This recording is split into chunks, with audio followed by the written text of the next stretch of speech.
So, guys, are you hungry? Because today I want to know whether you would prefer to have unlimited pizza for the rest of your life or unlimited tacos for the rest of your life. So is this really just asking, do you prefer pizza or tacos, or is there a nuance here about what you can tolerate more as well? Because eventually it becomes a poison, right? Do I have to keep eating pizza? Like this is the only thing I can eat now? Is there like a torture element to it as well, or is it purely just for the pleasure as an option? It's about which one would you prefer to have an unlimited supply of. So it's not saying you can't eat other things, but it's free, unlimited. You can have as much of it as you want when you want. Both these food types can have a lot of variety in them, like what you put in them or on them. So they're quite similar in that way. One's crunchy, one's doughy. I mean, obviously, tacos is probably the slightly more healthier version than a pizza with all that dough, even if you go thin and crispy, I guess. But I do like tacos, but I think I'm going for pizza. Pizza is just the goat of kind of all foods, I reckon. So I think my answer varies. If this unlimited supply of pizza comes with a man called Giuseppe who lives in my house and I've got a wood-fired oven and he knows the traditional methods, like heck yeah, let's go pizza. But if this unlimited supply of pizza is a bunch of frozen crap that just lives in my freezer, mate, I don't want that at all. So I'm going to go with Giuseppe, who is going to live in my house rent-free. I've got a spare room. He's going to be cooking up pizza for breakfast, pizza for lunch, pizza for dinner. And we'll see how much variety we can put on pizza by the end. And I'm sure after a few months, I'll be quite round and probably sick of it. I think Sam has considered this in the past. Like this has come up in some area of Sam's life. He's had to think this through previously. So this it's a little depth there, Sam. A lot of depth. Yeah. I guess like eventually I could learn how to like do pizza the way that Giuseppe does it. But like tacos would be a little bit easier if I was cooking, I think, because I feel like there's a higher floor. It's quite easy to make a bad pizza, like bad dough, not so good cheese, all that sort of stuff. But bad tacos, I don't know. It seems a little bit harder to do. But Sam, there's another point here is that you don't live by yourself in your house, right? And most tacos are naturally gluten free. Oh, So does this complicate it for you? unlimited supply of gluten-free pizza. Get me out of here. No one needs this in their life. So Giuseppe's just cooking for you, and your wife has to prepare her own meal. Is that right? She's got the unlimited tacos. We've got both. We can mix and match. I reckon it depends on the day for me because, to be honest, when I was choosing this question, which was I don't know, a couple of days ago, I was like, you know what? I might actually go with tacos. I eat pizza so often, and I don't eat Mexican food very often, and I actually really love it. So I was like, oh, I might go with tacos. And then today, when I asked the question, I was just like, oh man, I really want to eat a pizza right now. So yeah, it's. I think this one's a really hard one. But I think at the end of the day, pizza wins out. I'm sorry to all the Mexicans and Tex-Mexes out there. I love your food, but I think Sam's right. I think pizza is the GOAT. And I 100% stand by my decision, but I think we're all wrong. Like I think after doing this for even a month or a year, the freshness factor of the taco makes it actually have longevity that the pizza could not have. Like we would just be so sick of cheese, so sick of like heaviness, and tacos being able to do fresh, like put a little bit of lime juice on there, some coriander, oh, cut up fresh lettuce or whatever you like to have on it. I think that makes it more palatable, I think, for long term. But right now, I just got to go pizza. Like, how could I turn my back on pizza? Maybe with a doner kebab. Oh, That would be my. I would like a lifetime supply of that, and I'll be done. That's all I need. I don't even need variety. now you just need a Turkish guy to come and live at your house. Yeah. Oh man, just constantly having one of those rotisseries spinning, Ugh, and just like you wake up in the morning, you smell that lamb. Afternoon, there's the lamb smell. Oh, delicious. heaven. To be honest, I'll always eat a kebab. Like, even if I've already eaten dinner and the kebab's on offer, I'm eating that. Just so good. But like you go to the fish and chip shop and you just order chips because then you can just cut a slice of that lamb off and you've got meat on chips. Delicious. Like sandwiches, just cut a little bit of lamb, boom. Like imagine having one of those rotisseries, just constant supply of that. Man, it'd be so incredible. But also like the vegetarian options, falafel, all those other baba ganoush, all that sort of stuff is delicious. I think we need to go to Turkey. Country or the food? The country.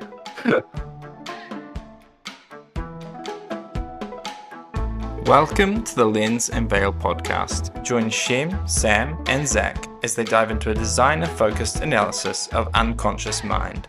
A game from Laskas, Jonny Pac, Yoma, and Antonio Zax. So, today we are talking about unconscious mind. This is a game all about Sigmund Freud and the theories of psychoanalysis that he developed with his peers in the early 1900s. So in the game, we are Freud's contemporaries, his associates, or people working alongside him with these same theories, helping patients with their dreams to interpret what they're going through and trying to basically heal them or help them with their lives. The game uses a lot of mechanisms, things like worker placement, resource management, rondels, card play, all sorts of things going on in this game. So the overall kind of flow of the game is that on your turn, you're going to either be placing down your ideas, which is the kind of worker placement element, or you will do a sort of a rest action where you retrieve your ideas. You get some coffee, you get to potentially grab some points or bonus kind of scoring things. Or you could, rather than placing or retrieving, you could choose to cure your patients, where you can essentially resolve one dream for each of your two patients you might have. The game goes on and on through all this stuff, and there's various things we're going to discuss. But the game ends once the reputation track, once Freud's marker has reached the end of the reputation track, which is pushed forward by the players doing that.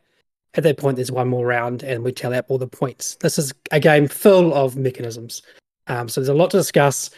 We're going to highlight kind of the things that we really liked about it, some of the mechanisms or design decisions that we personally felt very interesting. But we do want to start just by saying at the very front, this is not going to be a review, purely because we had some serious issues with some elements of the game. But we want to highlight the cool stuff, the things that we find are very interesting. They're very cool design decisions. Ultimately, this game has a lot of downtime, which can really ruin a gameplay experience. And we are not necessarily slow players. That wasn't because of AP. It was mostly because there were these out of control combos where you did one thing, then it spiraled, and there's all these other things you weren't really anticipating, or it's kind of hard to anticipate those things. But we want to move on from that. get that out there and then move on and just say this is not going to be about all those little things and niggles. We want to focus on the cool stuff, the things he designs it well, and try and figure out what they were thinking and what they were doing when they were designing this game. Yeah, there are a lot of cool design insights. There are a lot of cool mechanisms that work really, really well in a vacuum, and they've brought them together to a game that has got a lot going on. I guess it's fair to say it's got a lot going on. It made me think that maybe this is what people think when they play our games, right? Like we also design games that try to do a lot of different things that bring together a bunch of Freudian slip. He's thinking about Charles Dickens. We design games that bring together a bunch of different systems and mechanisms to try and make a cohesive whole. And that feeling of overwhelm with all the different systems was something that I experienced in first play. And that wasn't necessarily a bad thing. It was just trying to figure out how to play well using all of these systems and which areas should I put my focus on. Just one more thing about the downtime.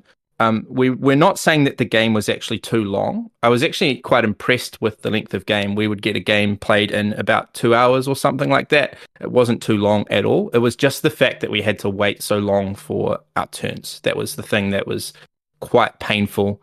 Sorry, and also it wasn't particularly interesting watching other people play their turns. You weren't really interested in what they were doing, so you weren't engaged during their turns. So kind of those two things. I think games can have long player turns if the rest of the players are interested in what that other player is doing.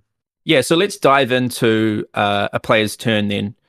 So on a player's turn, they can do one of three things. There are kind of like three broad categories for actions.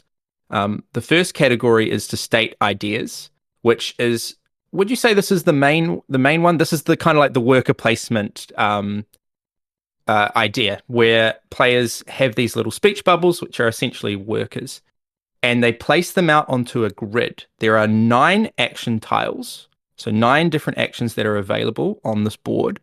And you can place your worker or your idea speech bubble into one of the corners attached to these nine actions. So there's actually 16 possible spots in a 4-player game. And then you point the little tip of the speech bubble toward the action that you want to do. Now, based on the row, so there are 4 rows of these corners. Based on the row that you pick, you get a certain number of ink pots. The top row gives you 1, the second row 2, and so on, 2, 3, 4. And then this leads to, after taking that worker placement action, which we will go to in a bit, then you get to move your ink pot on your own little personal rondel, which is a rondel of 5 spaces. You get to move that ink pot that many spaces along the track, and where it lands, it's either going to trigger a row of your own tiles, which are kind of like little engine building powers for resource collection and that sort of thing. So there are 3 spots that will trigger the 3 different rows. One of the spots will trigger a column, which is quite cool. And then another spot does some other things where you get to harvest some points and all of that based on where Freud is and the progress of the game. So on your turn, when you do a state ideas action, you get to play a worker down. You can actually stack 2 of them to do the action twice, or you could play a bright idea as well. So you could do it once or twice, and then you do the action, and then you get to move the ink pots, and then you run the row or column, gaining the resources, and that's the end of your turn. So there's quite a lot that can happen. Lots of really, really cool combos on your state idea action. Then there's an action that you could do instead, which is recalling your ideas, which brings all of your speech bubbles back off the map, making those spots available again for other players. You get 1 coffee, which is kind of like a mitigation resource that you can use on your turn to do a bunch of different things. You get 1 coffee per spot that you went to.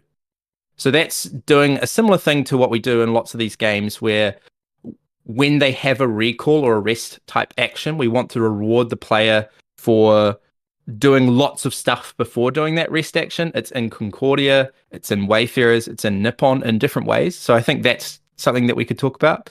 So you get 1 coffee for every spot that you've visited. And then you also get to do something on the main map. So there's a different board, which isn't the worker placement board. There's a different board which symbolizes Vienna. And we each have a player piece that is in one of these 6 locations around the city of Vienna. So there's like the library and the cafe and all that sort of stuff. You will get to activate something in the area that you're in, or in the area that Freud is in, which is a neutral player piece that moves around over the course of the game. There are some objectives and things to push for when you take this action. If you've got a certain number of tags, which you can get from a bunch of different effects throughout the game, then you can lock in an achievement and you'll get reputation for that. We'll go over reputation in a bit. So yeah, that's the recall ideas action. It can end up getting you quite a few points towards the end of the game if you can lock in those objectives. I think something cool, as you said, Sam, games often reward people for doing more actions before their rest phase. I think the cool thing in this game is that it rewards you doing less powerful actions, because the fact is you can place down 2 ideas together to do a double action, basically do the action twice, which is obviously super powerful and the most appealing thing generally. But then you might find yourself at the end of your turn only gaining back 1 coffee or 2 coffee. And yes, coffee is used for mitigation, but it's also the cost to buy the little tiles that go to fill in your little grid that then gets activated by your ink bottle. So it is quite an important resource, and you do find yourself, 1 coffee short or a couple of coffee short, and it can really mess with you. So, and there's not a whole bunch of ways to get coffee. There's little rewards here and there. Kind of the rest thing is probably the main way that you're going to get it back.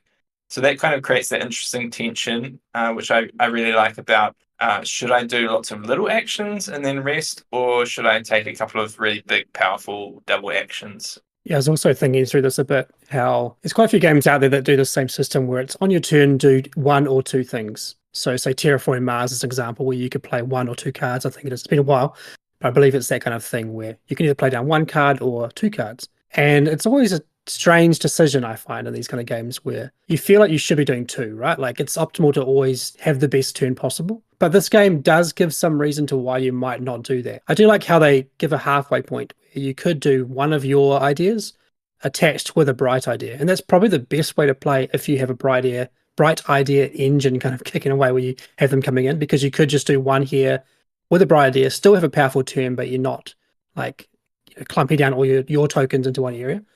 But it is a strange cadence, and I'm not sure, I haven't played it enough to really know how it plays out. It's a bit similar in ways to Wayfarers, where in Wayfarers you can delay your resting by using workers or by using effects that retrieve your dice to get more actions. And it's what it's doing, it's stopping you from moving along the general track in Wayfarers. So it's a way to kind of keep your round going without needing to advance on the general track and pushing the end game. In this game, though, you're delaying your own ability to claim these benefits when you rest. Essentially, you mentioned the coffee. That's like, I think it's kind of a minor thing attached to it, but that's there as well. But in the game, the last game we played, I really tried to hit hard on those objectives. Like I was really trying to get the tags I needed before I rested. And I think I failed a couple of times. So I had 2 turns where like my rest action wasn't that great. It was like, do these little minor effects, but don't get the cool thing. And I wonder if I had been more patient, or if I'd spread out, or if I'd used the bright ideas more often, if those rest actions would have felt more fulfilling for me. But it's a strange thing, because I think intuitively you go, all right, it's my turn. I'm putting down 2 ideas. I'm doing that thing twice because it's powerful. Yeah, it's a tension that I really like in these games where you aren't sure which of the actions are better. So when this idea started coming about, from what I can understand in board games, when there was this idea that you would recall your workers, that would be your action, that would be often just a really disappointing turn. Like it would just always be weak. It'd be something you have to do eventually, but you kind of want to min-max to avoid it, so you're not doing those actions very often. In this, there were times when I wanted to do it a second time. I wanted to recall my ideas straight away after having done it, because there were more of those objectives that I wanted to claim. However, you can't recall ideas if you've got no ideas to recall. So I think that's a really cool tension in the game, where players can play at a different tempo. Like someone could be only placing out one idea every turn and just trying to min-max the coffee. Maybe the recall ideas action isn't that powerful for them, and so they could take far fewer recall ideas actions than other players. And I like that different flow, that different tempo that we can be playing at to one another. Yeah, exactly what you're talking about, Sam, was my experience in the first time we played it. I think I only rested twice in the whole game, and that's not much at all. But because you unlock more bright ideas, so what happened is basically in my first couple of turns, I went round my little rondel like twice. So basically, I was unlocking more bright ideas. You can unlock up to 3. So I unlocked them really early, and I could just keep playing, basically, without needing to rest. And then, you guys were resting, so we were opening up new spots that I could then place my ideas onto. And in that game, I wasn't focused really on what Shem was doing with those objectives. I was focused on just trying to cure my patience. And so I was just playing bright ideas and curing my patience and basically not resting at all. Now, we played the game twice, so I don't know if both strategies are equally viable. If you need to do a bit of everything, what the optimal strategy is, I'm not sure. But I have to say, I do like the fact that you can play in completely different ways. And it's quite different to a lot of those games, because a lot of games with the rest phase, it feels like it's something that you have to do, like it's totally necessary. Whereas in this game, it felt like, I don't know, it wasn't completely necessary. Only doing it twice in the game just made me feel like it wasn't necessarily a huge part of the game. But then on the other hand, maybe it is with those objectives. So yeah, it left me a bit confused about its role in the game, especially after the first play. Yeah, we never pushed for it, but I could definitely foresee someone not resting in this game at all. I think the most we saw was maybe 3 or 4 times anyway. So it's not something you do a lot. I suppose you could do an action and rest straight away, but you're probably not going to get anything much out of it, unless you're getting those big rewards and get lots of tags, which takes a long time to build up to, getting cards, various types of cards. For those tags or those public objectives, it's pretty hard to really get a good resting action happening if you're doing it that often. So, but yeah, I think you could. We've seen it play out a bit in Wayfarers, where you especially when you're in Vistas, you could just constantly refresh your dice. And I haven't rested for 1 hour in this game. I think this game could be similar if you can really get the engine going. Like you said, spin around that inkwell pot really fast, get the extra ideas, have an engine to get bright ideas. You could really milk those rounds. And it's kind of, I don't know, be kind of fun to try out actually to see if you could play the game without resting. And that is a real positive for this game, I think. The fact that our paths and strategies can diverge, and they almost will diverge because there are these 3 actions. We can do them at different rates. But one of the things I wanted to talk about was the fact that there are 3 very different types of actions, right? So we've got the worker placement system, but that's just one type of action you could do on your turn. Did you feel like it could have been streamlined down to 2 actions? Did you feel like maybe the treat clients could have been part of state ideas, or treat clients could have been part of recall ideas? How do you guys feel about there being 3 different types of actions? I sort of understand them working in this ecosystem, but is there a world where it could have been streamlined down to just 2? I think it could have been for sure. It's hard to really know all the implications of changing it. But yeah, it did feel like the treat patients one was the kind of the odd brother of the crowd. You know, you're placing workers and you need action to get those back. So that makes sense that those 2 exist, unless there's some other way that you get your ideas back. But the treat patients one always felt like, to me, like it's a very strong thing and that you should be doing. But I kind of didn't want to do that. I wanted to keep doing the other things in the game. So I kind of wish that treating patients was one of the actions where you place your workers. And maybe I'm completely wrong. I'm happy to admit that, but it did feel a bit odd having these 3 options on your turn. Yeah, and sometimes the treat patient action, like for example, in the case that you have a patient, just to explain them, these patients are cards that have a certain number of like little hearts that you have to heal. And then they also have a transparent card on top of them, which adds more hearts. And basically what happens is when you get to a certain point on the healing track, there's this catharsis, I think it's called, and you basically get some instant rewards and you remove that transparent card. But you have 2 dreams to complete for the person to interpret. And it's not necessarily true that when you complete a dream that you're going to put them into catharsis. And you have another resource that you can use as well. So essentially, what I'm trying to get at is trying to explain how this mechanism works, is that essentially you could have a turn with this action where you heal the patients and get absolutely nothing from it. And I think that's maybe what you're talking about, Shem, is the fact that you need to do it because you need to, and you can only remove 1 dream from each of your patients in one of these actions. So you want to be efficient, you want to remove the 2 dreams. But you could be in a situation where that dream doesn't bring you into catharsis, doesn't bring your patient into catharsis, so you don't actually get any reward for doing that action. And I think that creates that kind of feeling of like, I know I need to do this to get points over the game, but it doesn't feel like a good action. I think the natural flow of the game is telling you that you should use your ideas, the worker placement, to gather resources or to engine build. Those 2 things basically in some aspect, some way. To the point that when you've got enough of that stuff, you have what you need to cure your patients. That's what it's saying. Like, do these actions, get the insights you need to cure your patients, and then cure your patients. That's the natural kind of flow of the game, I think. And at some point, there's going to be this wrinkle that shows up like, oh, you've got no more ideas. You must take a rest action. That's the basic flow. Obviously, there's ways you could game it, and you could try and find your own paths and ways to get around this flow.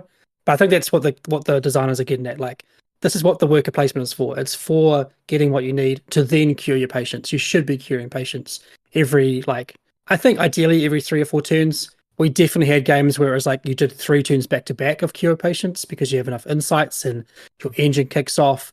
Some of those bonuses from the dreams that you cure, end up giving you more stuff and it will change together.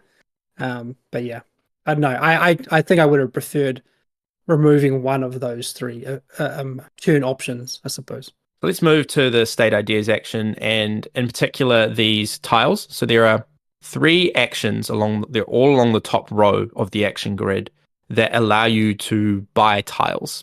Now each player has a 3x3 grid where they can put tiles in. These are engine building. When your ink marker moves around and hits the row, you could trigger all the tiles in the row, and there's also a benefit where you can trigger the column. What I thought was really cool was that there were 3 actions for buying the tiles, and they correspond to the tile within the market in the same column. They all had a different coffee cost to acquire the tile.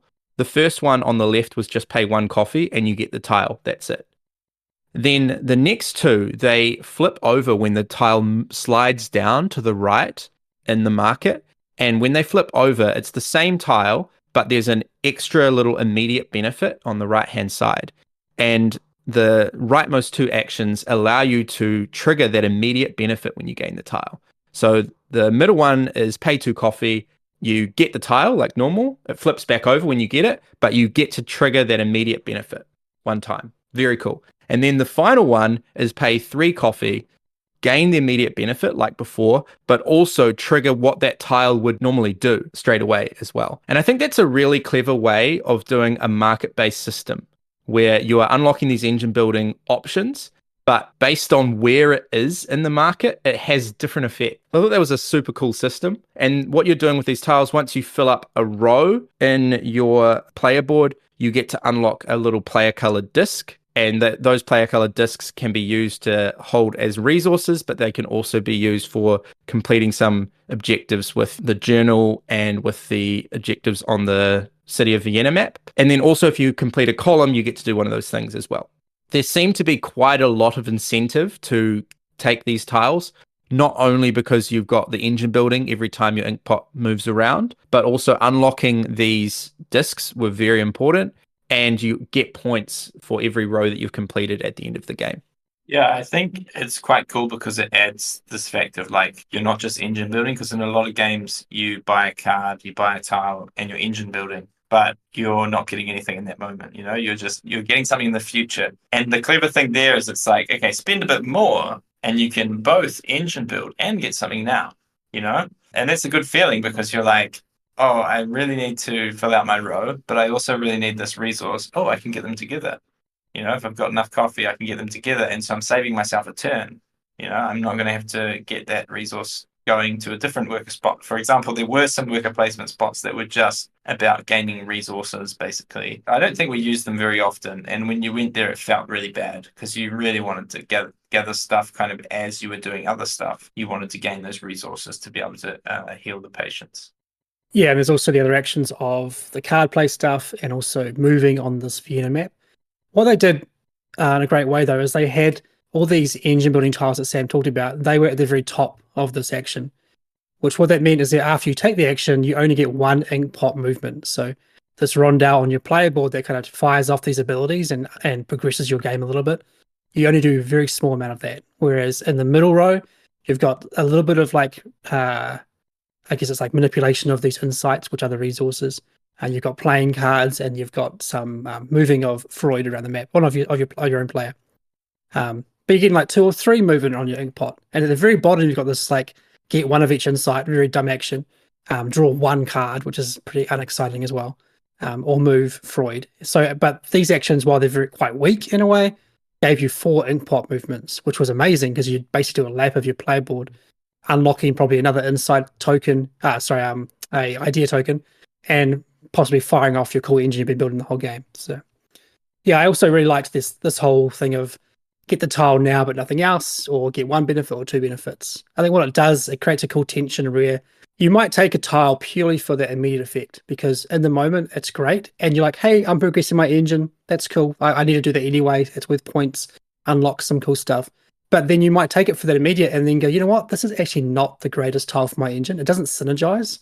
So it's in a way, it's like that bait thing of like, get this now. It's really cool, but it's probably the worst tile of the 6 that you might want for your engine anyway.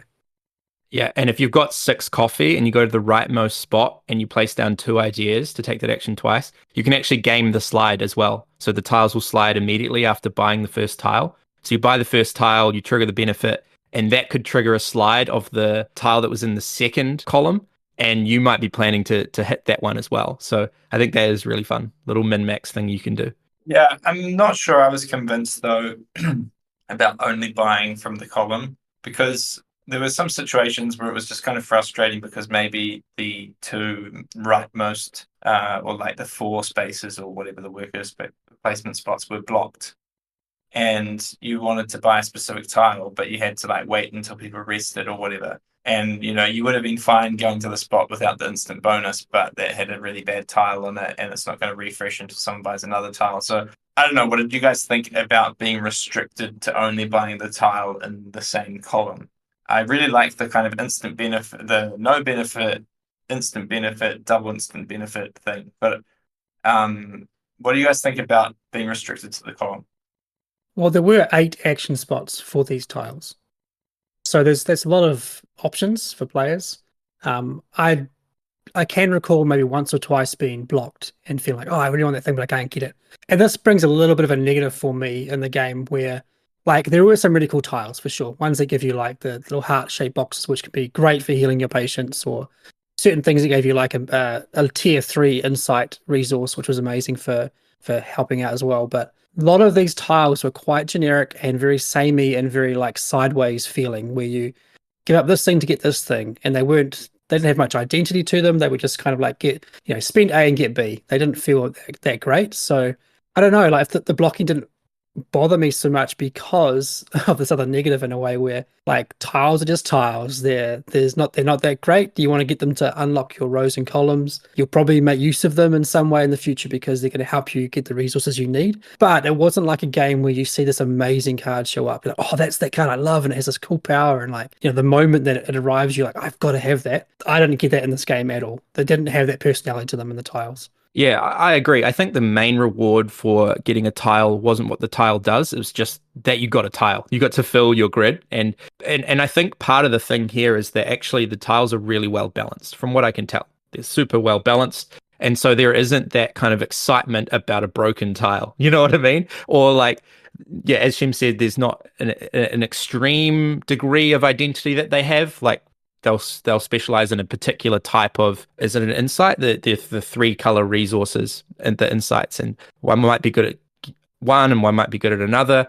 And you could chain some together. I could see that have synergy with each other. And you can also use them to treat the clients that you currently have on hand. And it might give you direction around which clients you take in future. But by and large, they're really balanced. And so I wasn't super like driven by a particular tile to pick it up, but just the fact that gaining a tile is going to be really strong for my engine. And the decision was more about where am I going to place it rather than which one am I going to take.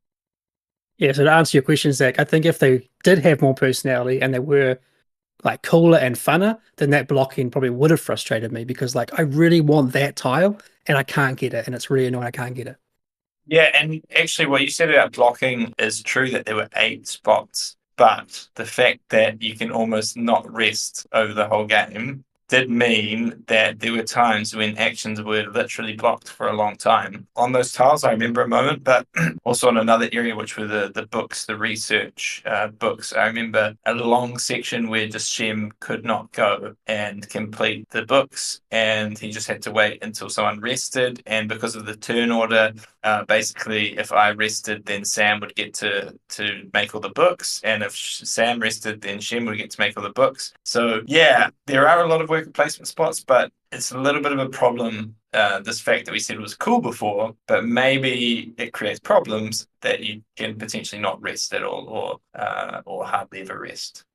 I think that brings in the blocking element where I think we didn't notice it most of the game until it propped up, and then suddenly we noticed it and it was annoying. It's almost like it was too extreme. Like there's either barely any blocking happening or there was this moment where like we all were frustrated by it. I think I'd rather have like a more like level kind of feeling for that blocking where it's like you always know it's there, but it's never really fully annoying. It's just like it kind of gets in the way a little bit, but you work around it. Whereas this game, it's like here's this open field, and at one point in this whole game, it's going to get blocked and it's going to be really frustrating. Yeah, if you play an old school work placement game like Pillars of the Earth or Stone Age or Lords of Waterdeep, you instantly recognize the blocking and you start to anticipate it. You start to expect it, right? And in this, the blocking felt a little bit more incidental, like what you were saying, Shem, that like, oh, we're not really interacting too much. At first, it's very open. What we can do is very open. And then if someone decides that they're not going to recall, they're just going to keep treating clients over and over again, eventually you feel blocked and you're like, oh, this wasn't the agreement that we had at the start of the game. This wasn't the feeling that we were experiencing at the start of the game. And now it's incidental. It wasn't like something that this player thought out that they were trying to block or trying to get there first. It's just sort of happened because they're deciding not to treat their clients. That sort of incidental interaction isn't my favorite form of interaction. I want to be experiencing it a little bit more on the regular and then a little bit less kind of extreme, not extreme emotion, but because tempo matters so much in this game for doing well, I would say, for claiming those objectives, because there's only a finite amount of reputation that can be gained. and only one person can gain that reputation from each of those objectives, then the interaction comes in at a time where you can't really do anything about it. You couldn't have foreseen that. And once again, this comes back to the fact that there are 3 actions that you can do, right? And rest is one of them. So yeah, resting is going to reset everything. But what happened in those situations where everything was blocked for a long time is that maybe we all took our actions, and so the board's all blocked. And then maybe we're healing clients one turn after another because we built up all our resources. And so maybe someone is wanting to place actions out again, but there's 2 people that are just healing clients as their turn. So yeah, those kind of the worker placement and the healing clients being a different action does create a problem there with the blocking, in my opinion. So this leads me to a general question then about game design, and that is like how to put interaction into games, into maybe Euro style games where they're not all about smashing each other in the face, right? And how do you make it so that interaction occurs regularly and it's to be expected, and isn't just kind of like incidental? Do you know what I mean? So like, how do you guys try to put this into your games, or how do you think about putting interaction in? Now, not every game needs interaction, but how do you make it so that it's like something players are actually thinking about every single turn? A big part of it is about like how many options are available to the player on their turn, I think. And this goes to any kind of mechanism in a game. It could be card drafting or open drafting, or it could be worker placement or whatever it might be. One of the big ones for me that came to mind was Raiders of the North Sea. So in Raiders, there's 8 action spots. And on your turn, 3 of those are going to be blocked from the start. So some you might not have access to based on color, but generally speaking, on your turn, there's 1 of 5, maybe 1 to 3 options for your placement action. And then you've got 1 of 3 to draw back. And that did change a bit during development. It was like, I think I had 10 actions at one point, try to pull it down and change like restrictions on actions. But kind of that thing of like 3 to 5-ish kind of actions that you could do. And then you can then pull back 1 to 3 worked well for Raiders. I think where this game is different is that, like, say if you're the first player, there's 16 possible spots you can go to in a 4-player game. That does limit that. It gets to like, I think it's only 8, is it, for 2-player? And I think be 12 for 3-player. So that's a lot of options on your first turn. And the game is quite flexible in its placement because if there's one action you want to take, there's 4 ways to go there. So there's already this extra consideration in this game. And for that reason, they've made it open, I think, so that you can kind of play within this playground and figure out which corner is better or what side's better or whatever it might be. But yeah, it makes for a strange tightness or lack of tightness, essentially, where the decision feels somewhat redundant, but then the consequences prop up later on that you weren't aware of in those decisions. So I think for me, I think it's a key thing what you mentioned earlier about old school Euros of anticipating what other people are going to want to do. Because I think the sort of interaction that feels bad is when it's like people do stuff that hurts you, and you're just like, why did they do that? And they're just being mean, like. And that can happen intentionally or unintentionally in some games. But, if I give an example of my only currently published game, Chaos Order, each faction has its own objective. So each faction, everyone knows what the other factions are trying to do. And so if the faction that gains their points from destroying your buildings comes in and destroys your buildings, you're not going to be surprised. You're like, yeah, fair enough. That's what you need to do. So it doesn't feel like it's mean. It doesn't feel like they're targeting you. It just feels like that's what they're trying to do in the game. And another faction's trying to do a different thing. And so when there's a great opportunity for them to get points, they're going to take it. It's about the opportunity of getting those points. It's not about picking on a certain player. And I think that makes the interaction a lot less toxic because, especially in games where, some people can enjoy those games where it's just like real mean and take that. But I think most players don't want that feeling of like that kind of toxic, I'm just going to be mean to you and beat up on you. So being able to have conflict without it being toxic, I think this is a way to do it, where it's really clear to each player what the objectives of the other players are, so that when they come in to beat you up for some reason, it's like, fair enough, I can see why you would choose to do that. Their decision to come and attack you is logical. It's not just being mean. So yeah. I guess what I'm thinking about now is that I like interaction that I have to think about all the time. And so one of the things that has bothered me about civilization style games, which I love the scope of them. I love building out my civilization, my empire, customizing all the ways that I can expand my economy, all that sort of thing, is that they start out for the first hour or so. We're all just kind of building our own empire, upgrading, researching, all of that. And then at some point, this dude on my right, this warmonger, just decides to come in and attack me. And I'm like, we weren't even playing that game. I thought we had this kind of like unspoken agreement that we were all just building up our empire. And then all of a sudden, boom, you come in and attack me. And it's kind of like I wasn't thinking about the battle from turn one, because you can't go fighting from turn one. And it sort of like changes the unspoken agreement, and you weren't thinking about the interaction all of the time. And so I like it if interaction is there, if it's like there from the start and the player is considering it and anticipating it all the time. So one of the lessons that we learned from Wayfarers going into Scholars was that both of these games had these guilds that you could put influence in. And at the end of the game, the player that controls that guild gets points. And we've seen that in lots of games, right? Some little area control or area majority stuff at the end of the game that's given out. But I think how Scholars improves on the system for Wayfarers is it makes people consider this area more often throughout the whole course of the game. So at 4 different points throughout the game, the player who is leading each guild will get to gain a bonus. And so controlling that from the start is really, really important.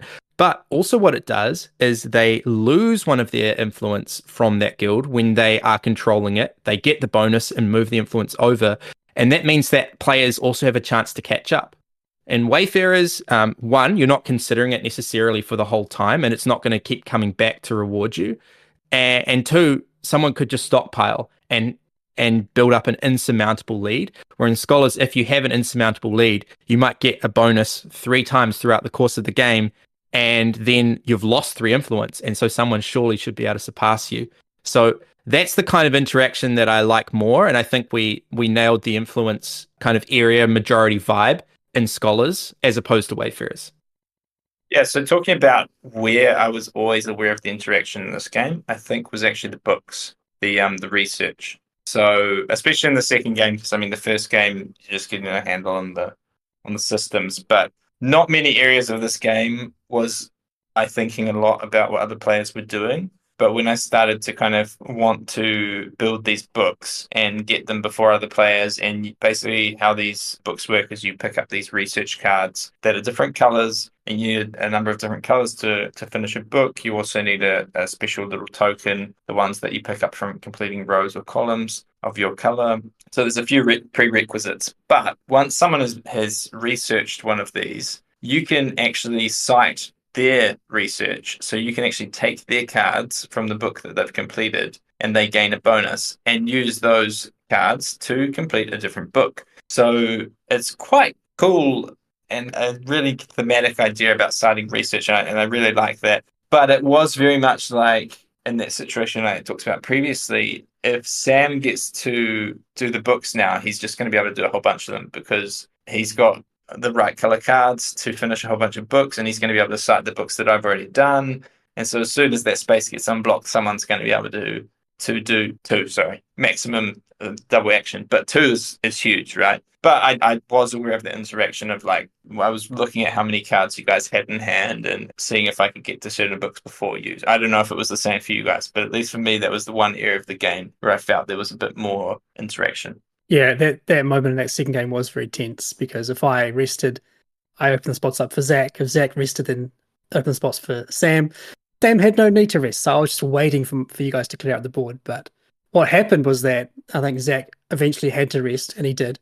And Sam's like, I'll swoop in and cite, get your work and make these 2 books. But he forgot he didn't have one of his own player-colored insight markers, so he couldn't do it. He couldn't do both, I think it was. He could do one of them. So it couldn't like swoop under and take the stuff I needed. So it was a slight relief for me there. You talked a bit about kind of expectations in games, like up front, like knowing the mechanism at the front, knowing the interaction to anticipate, and just sort of timing of the game. That's one part that these colored insight markers annoyed me a little bit, where you get them only by doing your rows and columns with these tiles on your playboard that we've talked about. Like Sam said earlier, they can be used just to have insights, to have more resource capacity. But ideally, you use them to place them onto the Vienna map for sort of these nice little bonuses and especially in-game scoring. But also to do these books, these treatise tiles where you have to put your player marker on them. And I had a couple of times in both games where I'm about to do this cool thing, like, all right, I've been preparing for it. I've got my cards played down. It's all ready to go. And then I go to do it and I don't have one of those tokens.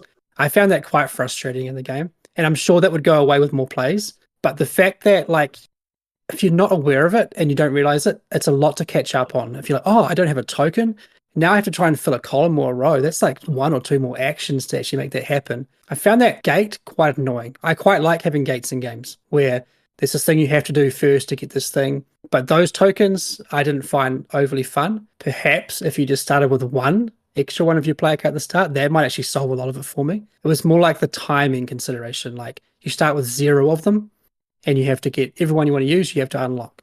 Yeah, I'm a big fan of having lots of different paths to victory in each of the games. And I think you're right. What this actually does is it means that we actually have to, even if we're trying to diverge, like someone's wanting to go after tags or someone's wanting to go after books or whatever, we each actually have to take a similar path to get there because we are gated by those discs. So whatever strategy you do, if you're going to be doing something like recalling ideas to claim in Vienna or doing the books, that has to be coupled with collecting tiles.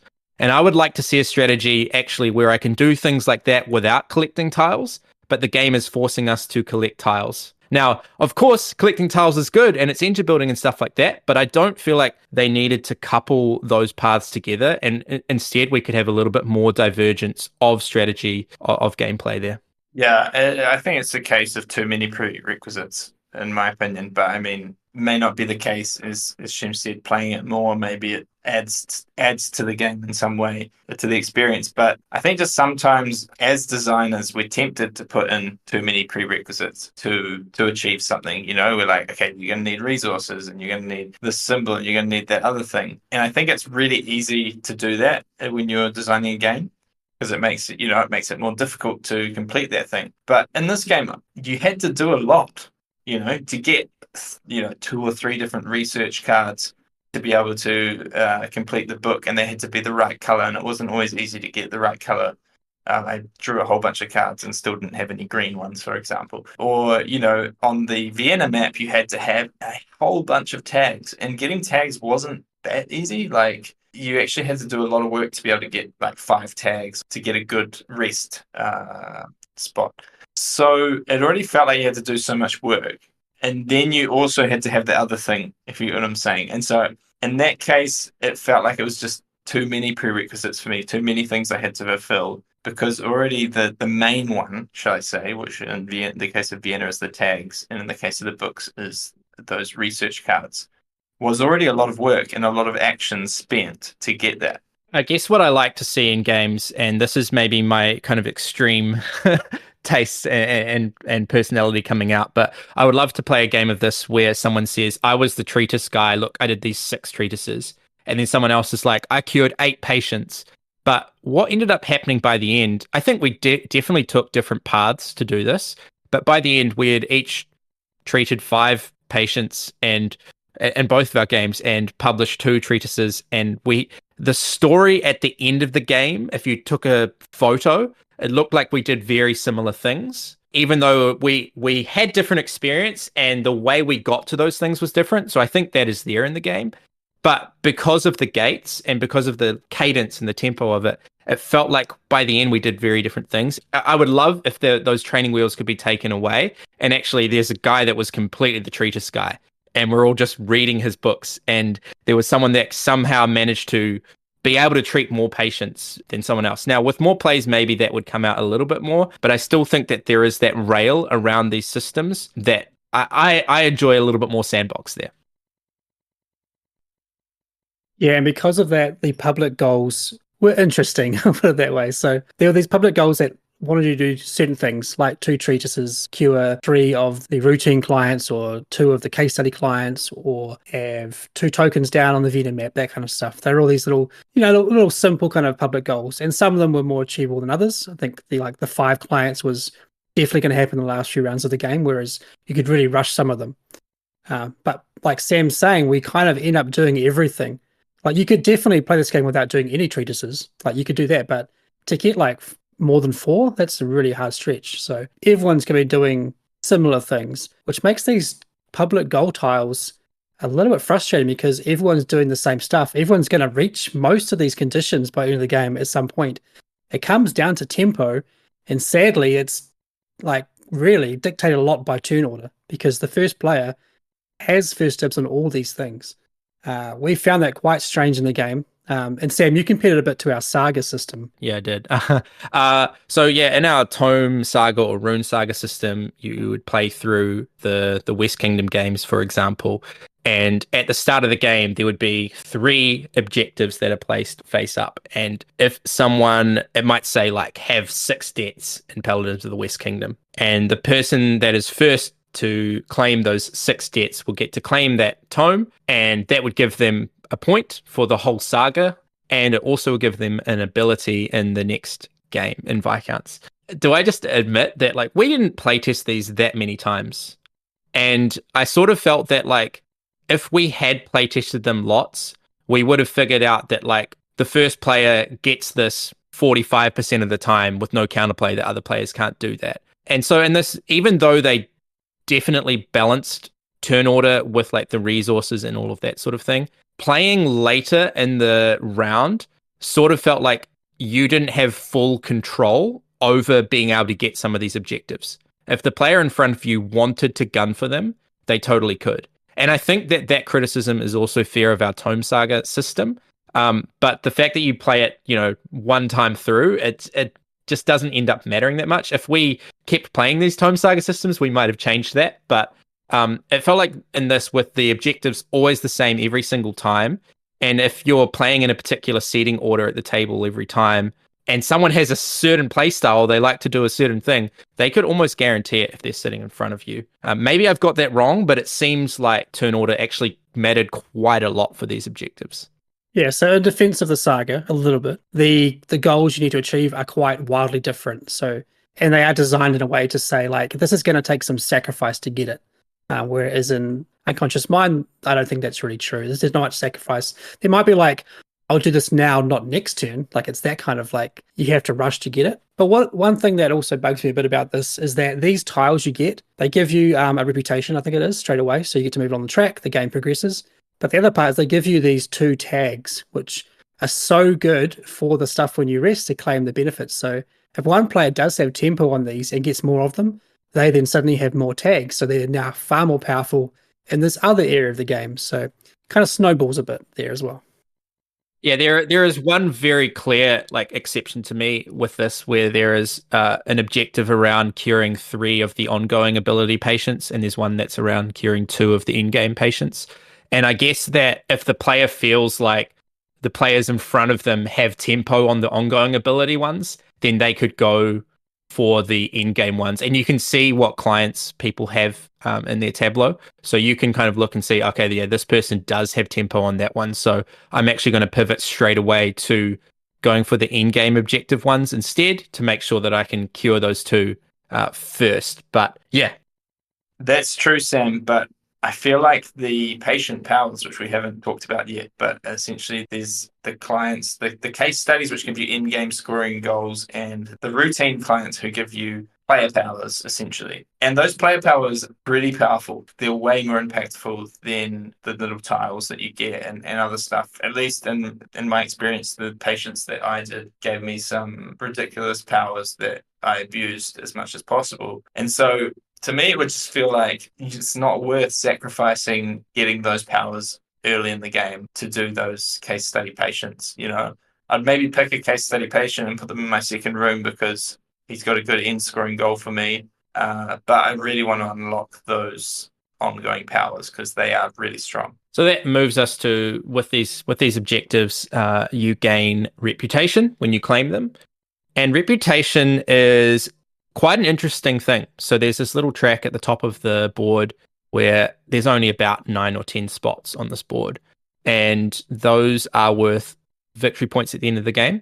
But every time you advance your reputation, Freud's reputation advances as well, which is this little grey marker on the track. And once Freud gets to the end of the track, that's going to trigger the end game. And so there's these finite number of Freud movements, which are dictated by the players. So I might move 4 times, Shem might move 3 times, and Zach might move 3 times, and then Freud's move 10 times. That will trigger the end game. So I like that there was this kind of like this closed economy of reputation that was available, that when all of us do good things, the game is telling us, hey, you're doing a good thing, you should want this. The game is going to be progressing towards the eventual end game. What do you guys think about this system? I really liked it. I think this game draws a lot on other games that do similar things, but almost the reverse. So like a game like Scythe, where you play who gets 6 stars, I think it is, to trigger the end game. This game kind of takes that but pulls it into more collective achievements. So it's like once all the players get 10 stars, then the game ends. But your position on the track matters for a number of reasons. Like Sam mentioned, it's the points where your token is. There's also a multiplier that kicks in at the end of the player who's the most and second most on that reputation track. And also there's the action where your inkwell comes around to sort of the last point of the track. You can stop there with inkwell, and you can trigger the position of your marker and of Freud's marker for some benefits, which I didn't actually use that too much, but I think it's quite good. And I think it's something I should consider more on future plays, to actually hit that spot more often and think about what that will do. But yeah, I like it. I like how it just like you bump their marker and then your marker. It's a very clever mechanism, very simple. And I'm sure there's been something similar before, but I just liked how this was implemented in this game. I think it's really cool because thinking of a game timer is actually a really hard thing in game design. I think having like a good, intuitive, original way for your game to end is not always easy. And I think this was a really clever way to do it. So while we're on the topic of cool things, there's 2 very small things. They don't need much discussion, but 2 things I liked about the card play. One was the research cards. So anytime you gain a research card, you basically drew a blind card. And then there were 2 face-up cards. If you wanted to, you could swap any card from your hand with a face-up card. That system should be used again for sure. Like so many games where it's like, here's 5 cards you can choose from, pick one, or you can go blind. That system's been done a million times, and I'm sure I've used it in games before. This is very cool. Just like draw blind, then you can do a swap. Let's move on. That was great. Yeah. Great system. The other one was the dreams. Anytime you got a new patient, you get 2 dream cards. You get 1 random latent dream, which is the one that would go at the bottom. And then you get the choice of 4 manifest dreams from a face-up display. You choose one of those and you place it on top of the latent dream. That was also very cool. I didn't find the decision that interesting in the moment, like of picking the dreams, but I did like mechanically, tactically, the feel of like 1 random plus 1 of your choice. I think that's cool, and I'd like to see more games do similar things to that. Yeah, there were a few things that helped in that decision, which was quite cool. You'll look at your tiles and say, hey, I can generate these top-tier purple insights, so I want to try and treat clients with dreams where that purple insight would be beneficial. And then there was also the element of, this client needs me to heal X amount. And if I grab this dream, I literally won't have enough healing power from these dreams that I would need to go after heart-shaped boxes. And if you don't have an engine for that, you probably want to avoid that.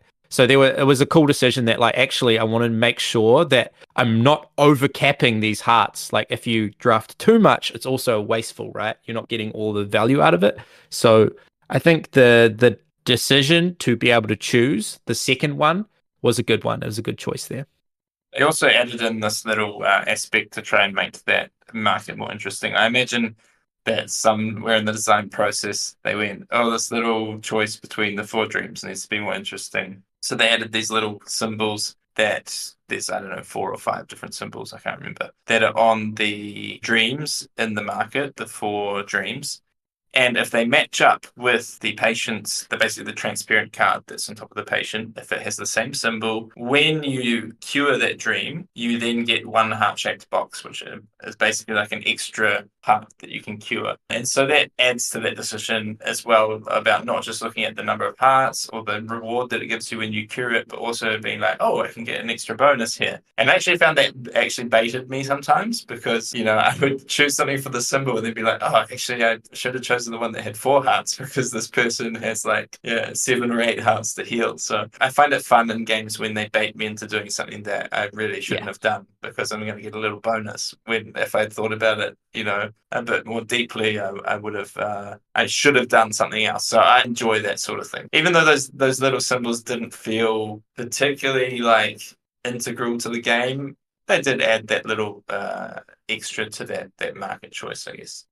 So on the topic of curing patients, Zach was talking about these transparent layers that you place over them when you get a new patient, which might have that symbol that matches the dream you choose. These layers are called the grief layers. And what I really like about this game is that when you get a new patient, they have so many hearts that you need to heal them. But there's this halfway point. I really like it. So when they kind of get almost halfway or a bit beyond halfway on their little health track, whatever it is, the track, they will reach catharsis. What this does is it removes that transparent grief layer and it unlocks, if they have an ongoing ability, if it unlocks the ability straight away and also gives you the tags that are on them as well. If it's a case study client, the in-game scoring ones, it doesn't really unlock anything, but it will score at the end of the game regardless, which is also cool. What I like about it is that there's you don't have to do the entire thing. There's this halfway point where you get a little bit of a bonus, but if you can completely heal them, you'll get some points, which is what the game's about, obviously. And you get a new client, so then you can have a new objective and things to focus on. Very clever. I don't know if the transparent layer thing was more of a gimmick than anything, if it needed to be there, but I did like mechanically what it did in the game. Yeah, I can imagine a game design actually riffing off of this where, taking architects where you have to build the building twice, you're setting up resource consent or whatever, and you play it down, you tuck it the first time you build it and you get to see that immediate benefit or that in-game benefit that's been unlocked. But then when you build it a second time, you actually use the resource or whatever, it moves to the top of your board and now you get to see the victory points as well. I just think that's a cool system. I think there's more games that could use that system where the cards are designed that they need to give base points, they need to give pure points as well. The engine building isn't enough. But just separating out when the player gets the points from when they get the power, I think is a really interesting idea. I'd like to see more. There's also that timing consideration. If I can just reach catharsis this turn, maybe it's by spinning a heart-shaped box. That's all I need to do. I don't need to actually do a cure patient's action my whole turn. But if I can just reach catharsis, that gets me those 2 tags that I need to then, when I rest, I can then plop down that token and score those points. Yeah, and I think it was quite fun, the fact that they made it so you don't actually need to completely cure the patient to unlock their patient's abilities. So whether that was an ongoing power or the in-game scoring. So even towards the end of the game, you got a new patient and you've got 1 turn left. You're like, if I can get them to catharsis, I can unlock that in-game scoring that they're going to give me. So it wasn't like I have to completely heal the patient, which would have been impossible in 1 turn. But just even arriving to catharsis was going to unlock not their points, the points that they give you when you heal them, but it was going to unlock you their point scoring. So whatever it was for how many books you've done, or I can't remember what all the different point scoring cards were, and that made things interesting because it was sometimes if you had 2 patients and you weren't going to be able to heal them both, you could just even leave one there who had catharsis, but they were still giving you the ongoing power or whatever, and you could just focus on the other patient. So I think that's cool. I think as you said, maybe it's a gimmick, but I think it actually just really worked really well. I think it was one of my favorite parts of the game. So I've got another general question here, because when I play this game, I resonate with it a lot in that there's a lot of really interesting design ideas and there's a lot of cool systems, really cool mechanisms. There's some really crazy stuff with the rondels and stacking of tags and the corners of the work placement. There's so many things, or the mitigation with coffee.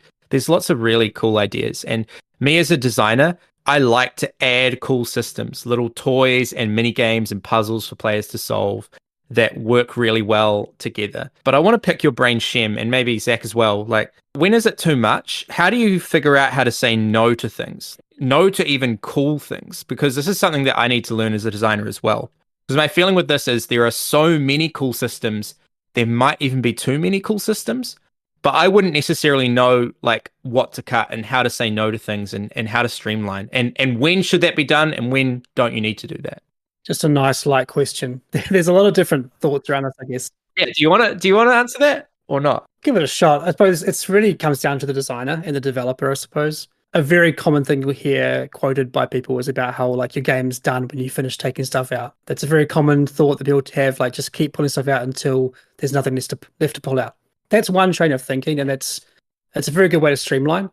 Does this need to be in the game? If I remove this, does the game get worse or better, and that kind of stuff, or is it even needed? Especially those icons that Zach mentioned on the cards that match.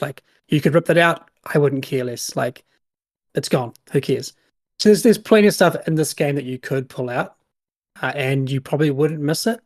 But in saying that, I think there's a lot of things that you can add into games for thematic reasons, which might feel like bloat or might feel like unnecessary mechanisms, but they're there for an important reason to tell a story or the theme. Or like sometimes you just actually want to add complexity for that very reason, which, you see those bad comments on BGG about like, oh, it's just complexity for complexity's sake. But honestly, yes, sometimes it is. Sometimes you want your game to be deeper and more brain burning because that's the people you're trying to make the game for. So really, there's actually no right or wrong answer, in my opinion. And I'm sure some people will be like, he's totally wrong. You should always pull out as much as you can. But I disagree. I think that you should make a game that you love to play. That should be your main motivation. But in saying that, like, I know, Sam, you love to add stuff. You love to just like tweak and add more. I'm much more of a streamliner. I like to pull things out that don't need to be there. So Bush for us works well as a nice balance because we have to justify something being there. Like if you want something in there, you have to prove to me that it's worth the rules. Like, does that rule, is it really improving the game? Is it really adding to the game? And if I want to take something out, I have to prove to you that like we don't need it. The game isn't any better for it. And it's a good balance for us. It's our relationship right there. Everyone knows now. Yeah, so you come to trust your intuition, I guess. And one of the other things is that it sounds kind of funny, but like maybe it's anthropomorphizing a little bit maybe, but like games sort of, you start to know what the game wants to be, right? And you start to listen to the game like it's got its own personality and what it wants to be. And sometimes it wants to be a big, heavy beast with all of these interconnected systems. And sometimes it really wants to be a little bit more elegant and easy to learn. Yeah, and so I definitely have this tendency to add stuff, and I like all the cool systems in this game, and I like how they've added so much stuff. And it's just hard to know, like, is this what the game wanted to be? And yeah, I don't know. I'm not sure. I think game identity is a huge thing, like, but also player feelings. And I think sometimes those can take you in different directions, right? Because you might be like, oh, this is the identity of the game, so I need to take stuff out, make sure it's streamlined to that identity. But then maybe you're like, I just want players also to have endorphins, and to get a buzz, get a resource here, have a little puzzle here. So I think two big factors which aren't necessarily always in agreement. Yeah. So one tip, I guess, maybe this could be our ending tip for the discussion. If you are a game designer, if you're looking at doing games or development or something along those lines, I think it's really important and really helpful to have restrictions in your design space. So you go into a game with certain things and you basically say to yourself, I won't do that thing. I won't have that scope. I won't add that kind of whatever it might be into the game. It's so helpful.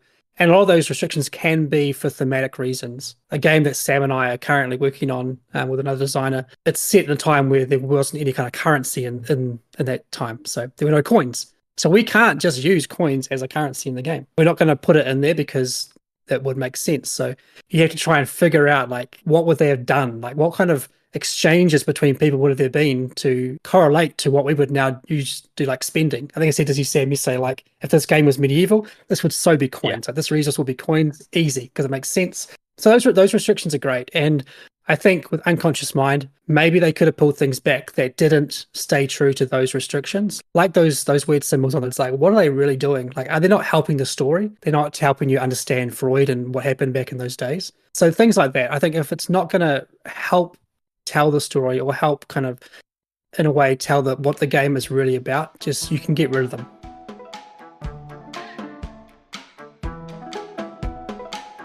We hope you enjoyed our discussion about Unconscious Mind, but we'd love to hear from you. Jump on the Garfield Games Discord and let us know in the podcast channel if you've played Unconscious Mind. What were your favourite mechanisms and systems in the game? What points of interaction did you find most interesting? And what type of interaction do you most like in board games? So guys, ending the podcast with this question. If you had one chance to convince someone that modern board games are fun, which game would you play with them? I want to hear from you first, Zach, because you've probably played fewer games than Sam and I. I'm quite keen to hear what game you would introduce. Okay, so I'm going to say game, which is related to some people in this podcast, but not to me, so that I can talk about it. I would choose this game because I have used this game many times to introduce people to modern board games, and pretty much every time that's happened, these people have been like, wow, enthusiastic. Sometimes they've gone out and bought the game. And that game is none other than Architects of the West Kingdom.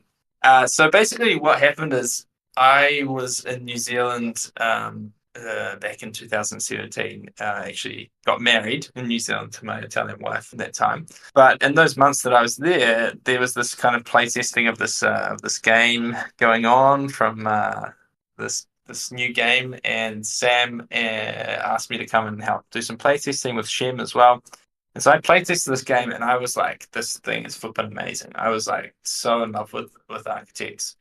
And when I went back to Italy, Sam was like, "Hey, bro, have my prototype. Take it with you." And I did. I took it with me, and I played it with a lot of people in Italy. And I think Fever Games needs to thank me because I think I actually convinced a lot of people before the Kickstarter that they needed to back this game and get the Italian version.